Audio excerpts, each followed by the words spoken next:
Katika jina la Baba na la Mwana na la Roho Mtakatifu. Amen. Ndugu zangu wa Episcopal Anglican Province of Tanzania, ndugu zangu wa Anglikana katika Tanzania, napenda nichukue nafasi hii ya pekee leo kuzungumza nanyi juu ya mwaka mmoja tangu tulipoanza safari yetu ya kutoka, safari yetu ya Exodus, ya kutoka na kujiundia jimbo la Anglican Catholicism nchini Tanzania.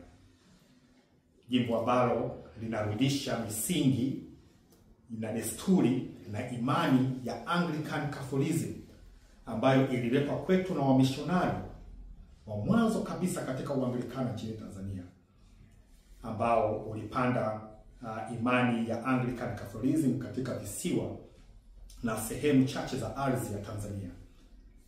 Mwaka wetu mmoja tangu tulipoanza, yani mwaka mmoja tangu nilipowekwa kitini kuwa askofu wa Tanzania katika Anglo-Catholicism.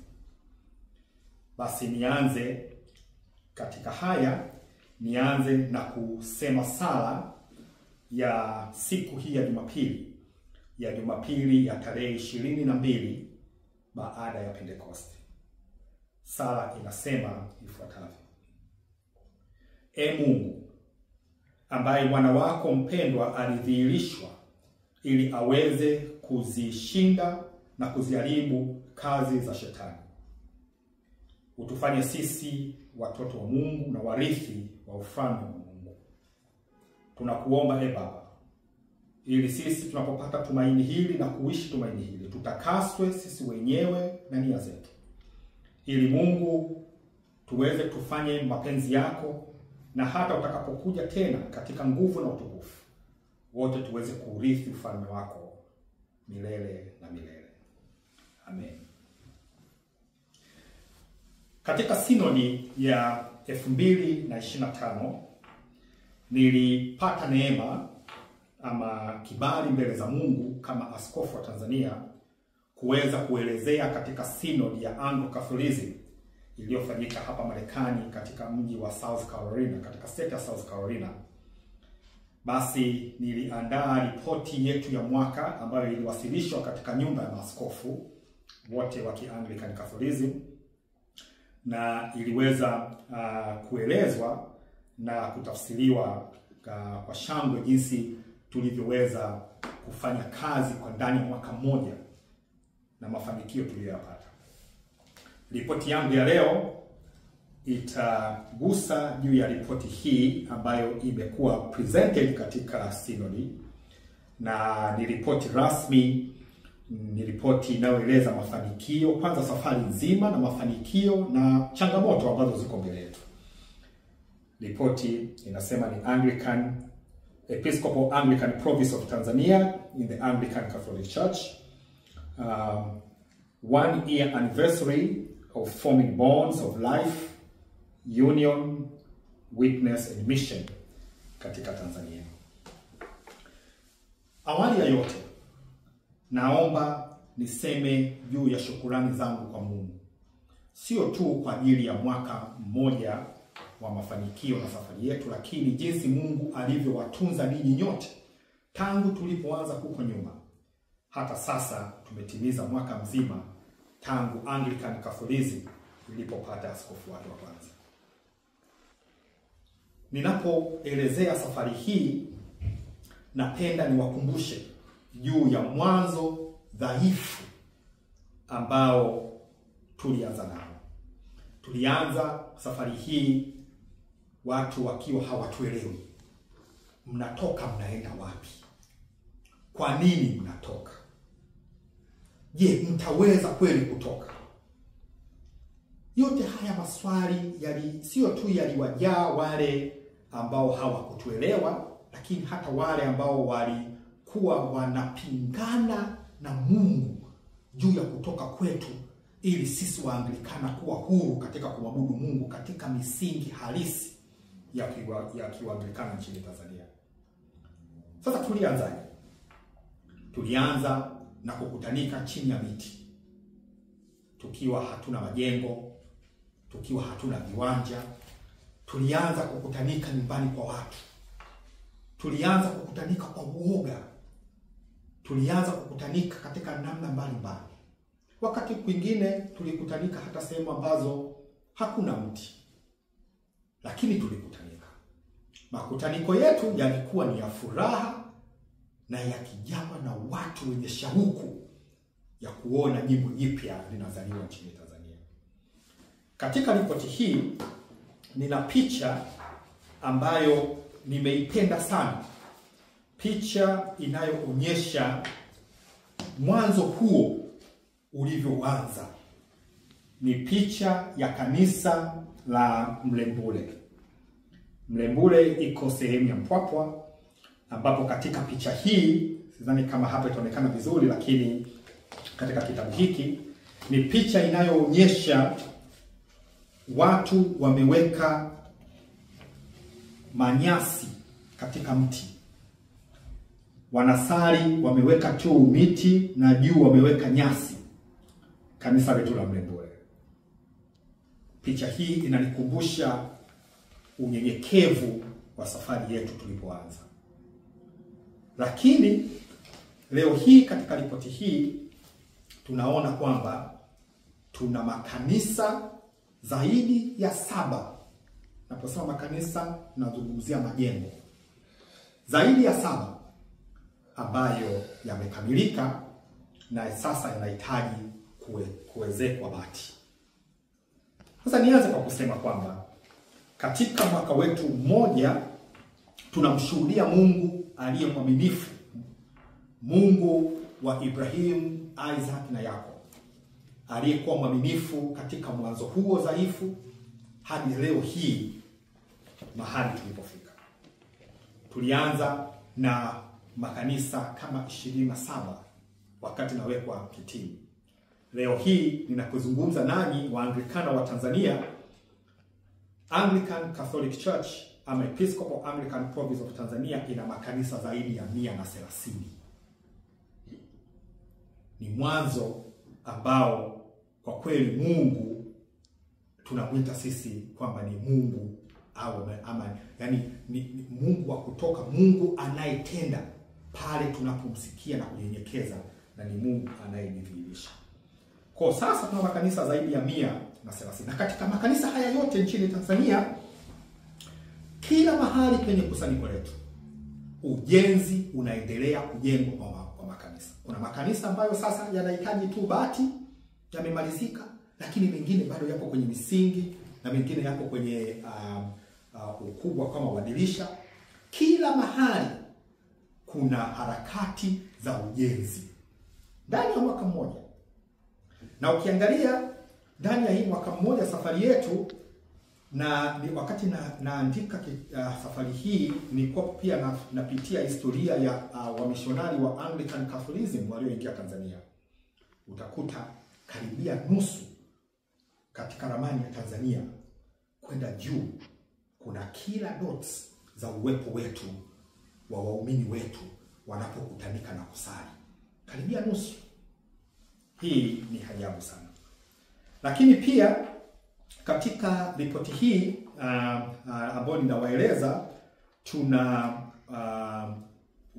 watarajiwa wa daraja takatifu, ambapo nikija Tanzania katika safari yangu watapatiwa daraja takatifu. Kwanza tuna zaidi ya watarajiwa 21 katika daraja la upadilisho.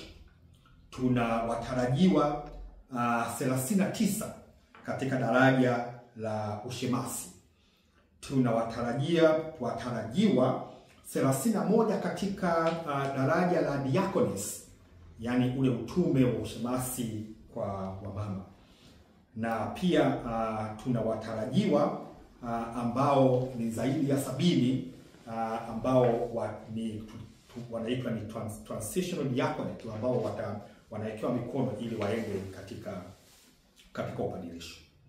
Kwa hiyo hawa wote wamekwisha andaliwa ama wanazidi kuandaliwa, na tunatumaini idadi hii yote nitakapotembelea Tanzania watakuwa wana kibali cha kuwekewa mikono katika daraja takatifu. Lengo letu ni kuhakikisha kwamba katika kila kituo chetu cha ibada tuna padri atakayeweza kuwahudumia Waanglikana katika sakramenti zote 7 tunazoziamini. Lakini pia katika safari hii tuna watu ambao tuna watu wa kike na wa kiume ambao wameanza kuitikia wito wa utawa. Tuna zaidi ya watu 31 ambao wana shauku ya kuishi katika maisha ya utawa. Na katika watu hao tayari tuna ardhi tumekwisha inunua ya hekari karibia 100 ambao tutaitoa 50 kwa wale wa kiume na 50 kwa ajili ya wale wa mama katika damu takatifu. Na kama nilivyosema, tuna makanisa zaidi ya 7 ambayo tayari sasa yanahitaji kupauliwa ili yakamilike, na kila mahali tuna ujenzi unaendelea. Na zaidi ya yote, nyumba ya baba askofu pia inaendelea kujengwa na inaendelea kukamilika. Kwa hiyo hizo ni hatua kubwa, lakini haya yote ni katika kuhakikisha kwamba imani ya Anglican Catholic inashamiri, na lengo letu ni kufika kila mahali katika Tanzania ili kuupanda Anglican Catholicism kama jimbo jipya katika Tanzania.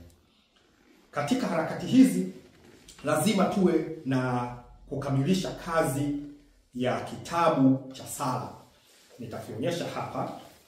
Kitabu hicho cha sala kinajulikana kama Misa Takatifu kwa watu wote, yani the Holy Missa for all people, the Holy Missa for all people. Kitabu hiki cha sala kimekwisha andaliwa asilimia kama 80 ya kitabu kizima cha sala, na ni kitabu ambacho tumekitafsiri kwa lugha ya Kiswahili kutoka katika liturujia ya Anglican Missal ya mwaka 1928. Liturujia ya kale sana. Katika liturujia hiyo ya Kianglikana pia imejumuisha kwa wenzetu wa Roman Catholicism kuna kitu wanaita the Latin Missal, ipo katika liturujia yetu. Ni liturujia ya kale sana ambayo inamtukuza Mungu, na ndiyo tutakayokuwa tunaitumia. Kwa tumeshamaliza kukitafsiri kitabu hiko, na pia sasa hivi juhudi zipo katika kukichapisha. Hii ni hatua kubwa sana. Mbali na kitabu cha sala, pia tuna kitabu cha nyimbo. Kitabu chetu cha nyimbo pia kinarudisha misingi ya kale ya nyimbo zetu za Kianglikana. Nyimbo ambazo zinapendwa na kuimbwa kila mahali. Nyimbo ambazo zimenukuliwa na vitabu mbalimbali tunazirudisha katika kitabu chetu. Na kitabu chetu cha nyimbo ambacho kitatumika katika jimbo la Tanzania kitakuwa kinaitwa Tumsifu Mungu. Praise be to God. Tumsifu Mungu. Hicho pia kimekamilika na kinategemea kuchapishwa na kutumika katika maeneo yetu yote. Na kingine katika historia hii ni juu ya kutengeneza uongozi. Tunaendelea kupata ama kutambua vipaji mbalimbali vya watu katika kanisa ambao tunaona tunaweza tukawalea katika uongozi, na kila tunapomtambua tunazidi kumlea. Kwa hiyo hatujajenga bado shule yetu ya seminari, lakini kama mtheolojia na kama askofu, basi nina mbinu nyingi za kuweza kuwafundisha watu juu ya liturujia na juu ya utumishi na juu ya nidhamu, na hiyo shule inaendelea na inakuwa. Kwa hiyo tunaendelea katika hilo zoezi. Tunategemea kadri ya kanisa letu linavyokuwa nchini Tanzania, tumekwisha ongea na maaskofu, litakuwa ni sehemu baraka sana kwa ajili ya watarajiwa mbalimbali wa upadilisho katika sehemu mbalimbali za dunia watakapokuwa wanakuja Tanzania katika internship katika makanisa yetu. Lingine ni juu ya kuboresha kituo chetu cha habari. kituo chetu cha habari kinachojulikana kwa Anglican Episcopal Anglican Media pia tunakiboresha. Tunategemea katika mwaka unaokuja tuweze kuwa na redio, tuweze kuwa na televisheni na tuweze kuwa na kituo kikubwa cha production ama publication juu ya majalada mbalimbali na vitu vya jinsia nchini Tanzania. Tumedhamiria kukua na tumedhamiria kuenea na tumedhamiria kumtukuza Mungu. Tumedhamiria kurudisha imani sahihi ya Kianglikana katika nchi ya Tanzania. Katika juhudi hizi zote pia tunakwenda sambamba na huduma za jamii. Kwa hiyo ni lengo letu kila mahali tunapoweka kituo cha ibada ama kanisa ama parokia, itakapokamilika na kuitwa parokia, tuweze kutazama jamii inahitaji nini ili kuweza kuihudumia, kama ni elimu, kama ni afya, maji safi na vitu vinginevyo viende sambamba. Tunataka kanisa letu popote tutakapokuwa liwe baraka kwa ajili ya maisha yanayowazunguka. Hatuamini juu ya kanisa ambalo lipo kwa ajili ya kuwanyonya watu mali zao. Tumeona makanisa yanapoanzishwa ni kwa ajili ya sadaka tu, watu kutoa sadaka, lakini maisha hayabadiliki. Kama askofu, kuna kitu kinanisumbua sana ninapoangalia Ukristo katika Afrika. Ukristo ambao haubadilishi maisha ya watu kutoka kwenye umaskini na kuwaletea maisha bora, kutoka katika umanyanyaso na kuwaletea haki. Mimi kama askofu wa Tanzania ninaamini juu ya kanisa ambalo limeitwa kubadilisha maisha ya watu.